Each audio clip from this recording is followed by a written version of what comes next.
আসসালামু আলাইকুম। সবাইকে শুভেচ্ছা জানাচ্ছি। মাসুম মাহবুব দেখছেন ওপেন দাস ইউটিউব চ্যানেল এবং মাসুম মাহবুব ফেসবুক পেজ। জি, মামুন ভাই সাউথ আফ্রিকা থেকে দেখছেন না? টেম্পুর মাথা নষ্ট হয়ে গেছে। কালাম ভাই, কালাম আজাদ। দর্শক, আজকের দুপুরের লাইভ সেশনে যে গুরুত্বপূর্ণ খবরগুলো রয়েছে আমি সংক্ষিপ্ত কয়েকটা শিরোনাম জানাই। প্রথম, মার্কিন যুক্তরাষ্ট্রের সাবমেরিন, নিউক্লিয়ার সাবমেরিন ইরানের জলসীমার খুব কাছে এসে দাঁড়িয়েছে। তবে কি আমেরিকা নিউক্লিয়ার অ্যাটাক করার চূড়ান্ত সিদ্ধান্ত নিয়েছে? ২ নম্বর গুরুত্বপূর্ণ খবর, আইআরজিসির অ্যারোস্পেস কমান্ডার মাজেদ মোসাবি বলেছেন, যুক্তরাষ্ট্রের সকল সামরিক স্থাপনা আমাদের টার্গেট। যুক্তরাষ্ট্রকে ছাড় দেবে না। ৩ নম্বর গুরুত্বপূর্ণ খবর, ইরানের গুরুত্বপূর্ণ তেল ক্ষেত্রে ভয়াবহ হামলার দায় পড়েছে আরব আমিরাতের উপর। আরব আমিরাত কি মধ্যপ্রাচ্যে নতুন করে ইসরায়েল শাস্তে চাচ্ছে? দর্শক, পাশাপাশি ইরান মধ্যপ্রাচ্যে তার অবস্থাকে কিভাবে প্রসারিত করছে, আমেরিকাকে কিভাবে খেদাবার চেষ্টা করছে তারও কিছু বর্ণনা আজকে আপনাদের জানাবো।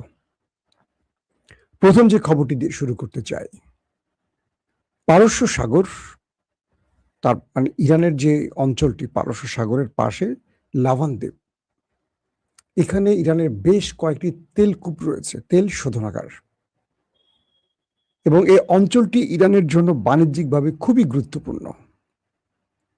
বলা হচ্ছে যুদ্ধবিরতির কদিন আগে ইসরায়েল আরব আমিরাতকে কিছু ফর্মুলা বা দিক নির্দেশনা দেয়।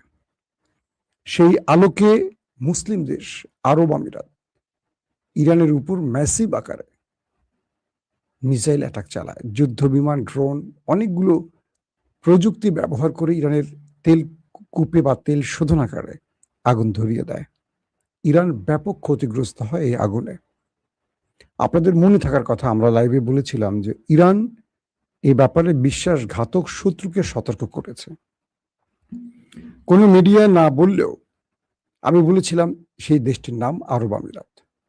অবশেষে মার্কিন যুক্তরাষ্ট্রের গণমাধ্যম ওয়াল স্ট্রিট জার্নাল সেটিকে প্রকাশ করেছে। মার্কিন এই গণমাধ্যমটি দাবি করছে ইসরায়েল এবং আমেরিকার সাথে মিলিত হয়ে গোপনে আরব আমিরাত ইরানের পারস্য সাগরের পাশে লাভান দ্বীপে ইরানের গুরুত্বপূর্ণ বাণিজ্যিক স্থান বা তেলকূপে অ্যাটাক চালিয়েছে। এরপর ইরান বড় আকারের ড্রোন, মিসাইল একজোটে আরব আমিরাতে হিট করে এবং আরব আমিরাতের গুরুত্বপূর্ণ কয়েকটি তেলকূপে আগুন ধরিয়ে দেয়। অর্থাৎ আরব আমিরাত ইরানের উপর আক্রমণ করার পর পাল্টা ইরান তাদের উপর আক্রমণ করে। অনেকেই বলছেন যে আর ইরান কেন মুসলিম দেশ আরব আমিরাতের উপর আক্রমণ করছে? মূলত আরব আমিরাত পেছনে গোপনে ইরানের সাথে বিশ্বাসঘাতকতা করছে। একদিকে প্রকাশ্যে তারা বলছে তারা যুদ্ধবিরতি চায়, যুদ্ধ বন্ধ চায়, এই অঞ্চলে শান্তি চায়, কিন্তু তারা ওই নেতাকাকুর প্রেসক্রিপশনে ইরানের মধ্যে অ্যাটাক করেছিল। আজকে ওয়াল স্ট্রিট জার্নাল যখন এই খবরটি দিয়েছে তখন পুরো পৃথিবীর গণমাধ্যম প্রচার করছে, কিন্তু এই খবরটি আমরা আপনাদেরকে আরো 15-20 দিন আগে দিয়েছিলাম। যারা আমার নিয়মিত লাইভ দেখেন তারা হয়তো জেনেছে। তখন কেউ কেউ বলেছেন, মাসুম ভাই এই খবরটি তো কেউ দেয়নি, আপনি আগ বাড়িয়ে দিয়েছেন। কেউ বলছেন তথ্যটি ভুয়া, কেউ বলছেন এটা ব্লাব ব্লাব ব্লাব। আজকে যারা সংবাদ দেখছেন তারা বুঝতে পারছেন যে সেদিন আমরা তথ্যটা ভুল দেইনি। কারণ ইরান যখন দাবিটি করছে তখন আমরা সঙ্গে সঙ্গে বলিনি বা আমরা দেইনি, আমরা একটু ক্রস চেক করেছি। তো বিষয়টি তৈরি হয়েছে ইরান যখন আরব আমিরাতের উপর বড় রকম আক্রমণ করছিল তখন প্রশ্ন উঠছিল যে ইরান এতটা ক্ষেপে গেছে কেন, এবং ইরানের কয়েকজন গুরুত্বপূর্ণ হাই অফিসিয়াল বলেছিল আরবের কিছু দেশ শত্রুর সাথে পরিকল্পনা করে ইরানের বিরুদ্ধে ষড়যন্ত্র করছে, আর সেই দেশগুলোর মধ্যে আরব আমিরাতকে ইঙ্গিত করা হয়। প্রশ্ন হলো, আরব আমিরাত ইরানের সাথে লাগতে আসছে কোন সাহসে, যখন তারা দেখছে যে আমেরিকাই ভয় পালাচ্ছে? আরো কিছু গণমাধ্যম দাবি করছে যে এই যুদ্ধে ইসরায়েল এবং আমেরিকাকে আরব আমিরাত সবচেয়ে বেশি উৎসাহিত করছে এবং তারা চাচ্ছে এখনো যেন ইরানের বিরুদ্ধে আমেরিকা লড়াই করে ইরানকে দুর্বল শুধু না শেষ করে দেয়। এই ঘটনার পর থেকে আরবের মধ্যে একটা মতনৈক্য তৈরি হয়েছে। আরবের বাকি যে দেশগুলো আছে, সৌদি আরব, ওমান, কাতার, তারা কিন্তু এর মধ্যে শুধু একমাত্র ওমান যারা ইরানের সাথে তার বন্ধুত্বপূর্ণ সম্পর্ক রেখেছে। কাতারও কিছুটা রেখেছে, কিছুটা ছেড়েছে। কারণ কাতারকে যখন বাকি আরব রাষ্ট্র একঘরে করে এক রাতে দখল করার চেষ্টা করে, আপনাদের মনে আছে, হঠাৎ করে কাতারকে দখল করার জন্য কাতারের উপর স্যাংশন দিয়ে একঘরে করে ফেলে মোহাম্মদ বিন সালমান বা আরবের বাকি দেশগুলো। দুটো দেশ কাতারকে রক্ষা করেছিল, এর মধ্যে একটি ইরান, অন্যটি তুরস্ক। ওই এক রাতের মধ্যে তুরস্কের ফাইটার জেট, তুরস্কের কি বলবো সেনাবাহিনী একযোগে কাতারে ঢুকে পড়ে এবং ঢুকি তারা কাতারে ঘাঁটি নির্মাণ করে বসে, ঘোষণা দেয় কাতারে আক্রমণ মানে তুরস্কে আক্রমণ। সেম ইরান কাতারকে নিরাপত্তা দেয়। এই দুটো রাষ্ট্র নিরাপত্তা দেওয়ার ফলে কাতার এখনো স্বাধীন রাষ্ট্র আছে। অথবা এতদিন এটি ইরাক যেমন কুয়েত দখল করেছে, এতদিনে কাতার আরবের বা মার্কিনীদের এজেন্ডা বাস্তবায়নে দখল হয়ে যেত। কাতারের যিনি প্রধান Sheikh Mohammad bin Hamad bin Thani Al, কি নামটা পুরো, Sheikh Hamad bin Thani, Tamim bin Hamad Thani যার নামটা, সেই তামিম সরকার, তিনি ইরানের সাথে তার বন্ধুত্বপূর্ণ সম্পর্ক রেখেছেন। শুধু তাই নয়, তার সাথে হামাস বা ফিলিস্তিনের সম্পর্ক ভালো। তো Sheikh Tamim bin Hamad Al Thani এই যুদ্ধে তার চরিত্রের কিছুটা পরিবর্তন দেখিয়েছেন। তারপরও বলা হচ্ছে যে নেপথ্যে ইরানের সাথে কাতারের সম্পর্ক ভালো আছে এবং কাতার 12 দিন ইরান ইসরায়েল যুদ্ধে যখন আমেরিকা ইরানে বাংকার ব্লাস্টার বোমা মারে, তখন আল উদাইদ সবচেয়ে বড় মার্কিন বেস যেটা কাতারে অবস্থিত, সেখানে কিন্তু ইরান বড়সড় আক্রমণ করে। কাতার একটা রুটিন ওয়ার্ক প্রতিবাদ করে, কিন্তু ইরানের সাথে সম্পর্ক নষ্ট করে না। এবার আমরা দেখলাম দুটো দেশের মধ্যে সম্পর্কে টানাপোড়েন সৃষ্টি হয়েছে। তবে ইরান এই মুহূর্তে যে খেলাটা খেলতে চাইছে, খুব দুর্দান্ত একটা খেলা। সেটা কি? আরব আমিরাতকে একঘরে করে ইরান চাইছে সৌদি, কাতার, কুয়েত, বাহরাইন, ওমান তাদেরকে একটা প্ল্যাটফর্মে আনতে। এবং যুদ্ধবিরতির পর সাম্প্রতিক এই গত কয়েকদিনে ইরান আরব আমিরাতের উপর আরো কয়েক দফা অ্যাটাক করেছে। কাতারেও করেছে, কুয়েতেও করেছে।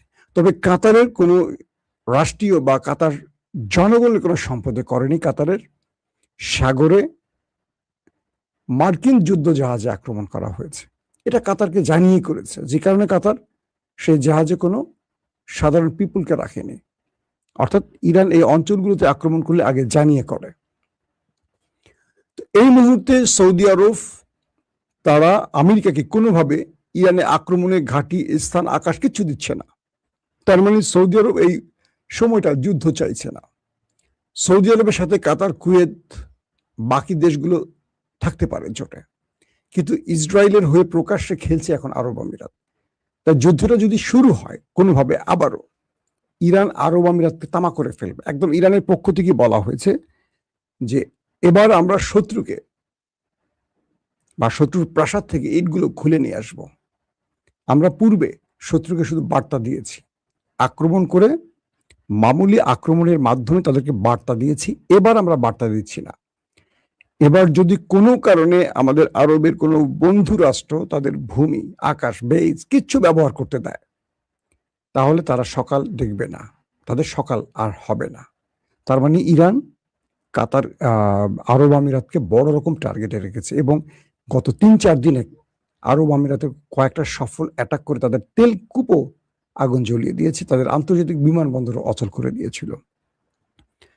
এই অবস্থার মধ্যে এখন যে বিষয়টি নতুন করে তৈরি হচ্ছে, মার্কিন যুক্তরাষ্ট্র তারা এই মুহূর্তে চাইছে ইরানকে বাধ্য করতে। যখন ইরান বাধ্য হচ্ছে না, ইরান যখন নতুন প্রস্তাবনা পাঠালো আমেরিকার প্রেসিডেন্ট ডোনাল্ড ট্রাম্পের কাছে গতকালকে, সেখানে আমেরিকার কোনো ইচ্ছার প্রতিফলন ঘটেনি, যে কারণে ট্রাম্প ব্যাপক ক্ষেপে গেছে এবং তিনি বলছেন ইরানকে মুছে ফেলবেন। ইরানকে তিনি আবারও সময় দিয়ে বলছেন, যদি তুমি এই অবস্থায় থাকো বা তুমি এই মানসিকতা পরিবর্তন না করো তবে তুমি শেষ। এর পরপরই আমরা দেখলাম জিব্রাল্টার প্রণালীর কাছাকাছি মার্কিন যুক্তরাষ্ট্রের নিউক্লিয়ার সাবমেরিন এগিয়ে আসছে। বলা হচ্ছে ইরানের জলসীমার খুব কাছে মার্কিন এই নিউক্লিয়ার সাবমেরিন এসে দাঁড়িয়েছে। এটার যে ব্যাখ্যাগুলো আসছে বিভিন্ন সূত্র ধরে, আমেরিকা এই মুহূর্তে নিউক্লিয়ারের চেয়ে হরমুজকে বেশি গুরুত্ব দিচ্ছে। সৌদি আরবের আরামকো তেল প্রায় বন্ধ রেখেছে। সৌদি আরব বলছে যদি আজকেও বিশ্ব পরিস্থিতি স্বাভাবিক হয়, হরমুজ খুলে দেয়া হয়, পুরো বিশ্ব বাজারের তেলের পরিস্থিতি পরিবর্তন হতে 2027 সাল লেগে যাবে যদি আজকে সব খুলে দেয়া হয়। ভারতে মাত্র 2 মাসের তেল মজুদ আছে। পৃথিবীর বিভিন্ন দেশ অচলের মুখে পড়ছে। মার্কিন যুক্তরাষ্ট্র সবচেয়ে বড় চাপে আছে এ কারণেই যে হরমুজ বন্ধের ফলে পুরো বিশ্ব বাজার ধসে পড়ছে। ইরান তার সবচেয়ে বড় নিউক্লিয়ার এই হরমুজকে ব্যবহার করছে এই মুহূর্তে। তাই এই হরমুজকে ওপেন করতে হলে এয়ারফোর্সের চেয়ে বড় ভূমিকা রাখতে পারে মার্কিন নেভি। কারণ ইতিমধ্যে হরমুজ প্রণালীর উপরে মার্কিন ড্রোন, মার্কিন রিফুয়েলিং ট্যাঙ্কার, গতকালকে পরশুদিন বলেছিলাম মার্কিন F-35 ইরান খেয়ে দিয়েছে। এখন তারা আর এয়ারফোর্সের উপর ডিপেন্ড করতে পারছে না। তারা যে নেভাল ব্লকেট তৈরি করেছিল, এরপর তারা তাদের চূড়ান্ত যেই সিদ্ধান্ত সেটি হলো নিউক্লিয়ার সাবমেরিন। ইরান বলছে যে তোমাদের যা যা এসছে বা আছে সব পাঠাও, আমরা ওয়েট করছি। আমরা তোমাদের পূর্বের জিনিসগুলোর সাথে যে আচরণ করেছি এটার সাথে তাই আচরণ করব। যদি আমেরিকার সাবমেরিন ইরানের জলসীমায় প্রবেশ করে এটাকে ডুবিয়ে দেয়া হবে। ডুবিয়ে দেয়া, এটা তো ডুবেই থাকে, বাট ডুবিয়ে দেওয়ার অর্থ ধ্বংস করে দেয়া হবে। এখন বিষয়টা তৈরি হলো যে এই নিউক্লিয়ার সাবমেরিন আনার অর্থ কি? দুটো অর্থ। এক, ইরানকে ভয় দেখানো, কারণ ইরান আমেরিকাকে কোনোভাবে ভয় পাচ্ছে না। যত প্রকার ভয় দেখানো সব ভয় দেখানো শেষ, কিন্তু ইরান ভয় পাচ্ছে না। তাই এবার নিউক্লিয়ার সাবমেরিন পাঠানো হয়েছে। তারপর ইরান কি বলছে? আসো, তোমাদের নিউক্লিয়ার সাবমেরিনকে ওয়েলকাম। এটা আমাদের সীমান্তে ঢুকলে এটার সাথে আমরা আগের গুলোর মতোই আচরণ করব। তো এই নিউক্লিয়ার সাবমেরিন থেকে নিউক্লিয়ার সমৃদ্ধ ব্যালিস্টিক মিসাইল ছোড়া সম্ভব। বলা হচ্ছে যে ডোনাল্ড ট্রাম্প তার নেভির উপর এবার ভরসা করতে চান, কারণ ড্রোন, বিমান, যুদ্ধ বিমান, হেলিকপ্টার সবই মোটামুটি ইরানের হাতে ধোলাই খেয়েছে। এখন তিনি হরমুজ প্রণালী বা ইরানকে অঞ্চলে বড় রকম চাপে ফেলতে সাবমেরিন এনেছেন, তাও আবার নিউক্লিয়ার সাবমেরিন। শেষ পর্যন্ত কি ডোনাল্ড ট্রাম্প আসলে যুদ্ধে যাবেন? ডোনাল্ড ট্রাম্পের আসলে কিছু করার নাই। ইরান ডোনাল্ড ট্রাম্পকে কোনো অপশন দিচ্ছে না। ইরান যে অপশনগুলো দিচ্ছে সেই অপশনগুলো আমেরিকার পরাশক্তির তকমা যেমন খুলে পড়বে, ট্রাম্পের রাজনীতির অপমৃত্যু ঘটবে। এখন কি করবে ট্রাম্প? ট্রাম্প একটা এক্সিট রুট চায়, ইরান তাকে একটা এক্সিট রুট দিতেও রাজি না। কারণ বহুদিন পর একটা সুযোগ পেয়ে গেছে ইরান। আবার ইরান যে অবস্থায় আছে, এই অবস্থায় আমেরিকাকে যতটা কাহিল করতে পেরেছে এটাকেও বলবৎ রাখতে চায়। অর্থাৎ ইরান যেই ফরম্যাটে এখন খেলছে এই ফরম্যাটটাকে অক্ষুণ্ণ রেখে খেলতে চাচ্ছে আমেরিকার সাথে। কারণ হঠাৎ ফরম্যাট পরিবর্তন করলে ইরানের মধ্যে হয়তো পরিবর্তন আসতে পারে। তবে আমেরিকা সবচেয়ে বড় যে কারণে ধরা খাচ্ছে সেটি হলো তারা আলী খামেনিকে হত্যা করে এখন বুঝতেছে তারা অনেক বড় ভুল করেছে। মার্কিন প্রশাসনের গুরুত্বপূর্ণ ব্যক্তিরা বলছে ট্রাম্প সবচেয়ে বড় ভুল করেছেন আয়াতুল্লাহ আলী খামেনিকে হত্যা করে। এতদিন তিনি থাকলে যুদ্ধবিরতির মাধ্যমে আলোচনা করে ট্রাম্প এখান থেকে মুখ রক্ষা করে বাঁচতে পারতেন, চলে যেতে পারতেন, যেটা বিগত ইরান ইসরায়েলের 12 দিনের যুদ্ধে পেরেছিল। কিন্তু এখন পুরো ইরান কন্ট্রোল করছে 31 থেকে 32 জন কমান্ডার, যারা এই যুদ্ধটি করছেন। তাদেরকে এমন একটি নির্দেশনা মুস্তফা খামেনির পক্ষ থেকে দেয়া হয়েছে যে আমেরিকার উপর আক্রমণ কে করছে এটা এই উত্তর দিতে ইরানের কখনো কখনো 24 থেকে 48 ঘন্টা সময় লেগে যায়। কারণ কি, ভিন্নভাবে স্বতন্ত্রভাবে 31টি কমান্ডোকে ভাগ করে দেয়া হয়েছে। ইরানের এক একটা কমান্ডার কোনো একটা নির্দিষ্ট নির্দেশনা এখন আর ফলো করছে না, কারণ তাদের এই চেইন অফ কমান্ড ভেঙে দিয়েছে আমেরিকা অ্যাটাক করে। তো এখন ইরান কি করছে, ধরেন আইআরজিসির অনেকগুলো দফতর আছে, যেমন অ্যারোস্পেসের যিনি প্রধান মাজেদ মুসাবি, তিনি ঘোষণা দিলেন কি, আমাদের আশেপাশে যুক্তরাষ্ট্রের প্রায় 15,000 সেনা অবস্থান করছে, 200 যুদ্ধ বিমান আছে, কয়েক ডজন যুদ্ধ জাহাজ আছে, এগুলো প্রত্যেকটাকে ধ্বংসের জন্য, এটা আজকের স্টেটমেন্ট, ইরান তার টার্গেট লক করেছে। কে বলছে?